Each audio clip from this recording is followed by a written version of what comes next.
asking you to examine.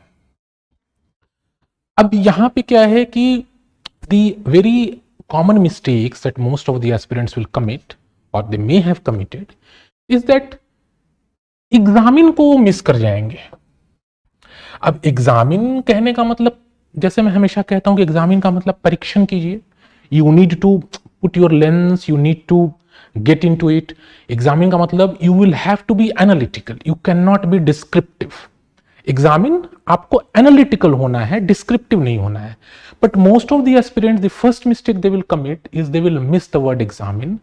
उन्हें question statement मिल गया and they will first thing they will start writing about e governance. मुझे सब कुछ आता, वो सब कुछ ई गवर्नेंस के बारे में लिखना शुरू कर देंगे. They will give a very beautiful definition and they will go on elaborating the benefits of e governance. सब कुछ लिख देंगे.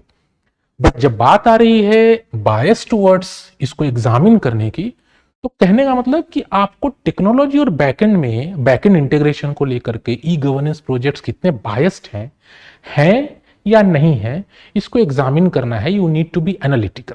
आपको सिर्फ डिस्क्राइब नहीं करना है कि yes they are biased towards technology, yes they are biased towards backend integration, या इसके अपोजिट नहीं लिखना है कि no they are not at all biased towards technology, they are not at all biased towards backend integration.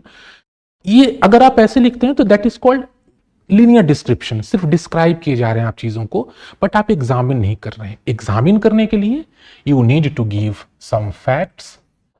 आपको कुछ facts देने होंगे, कुछ एग्जाम्पल्स देने होंगे, कुछ तथ्य देने होंगे, कुछ उदाहरण देने होंगे.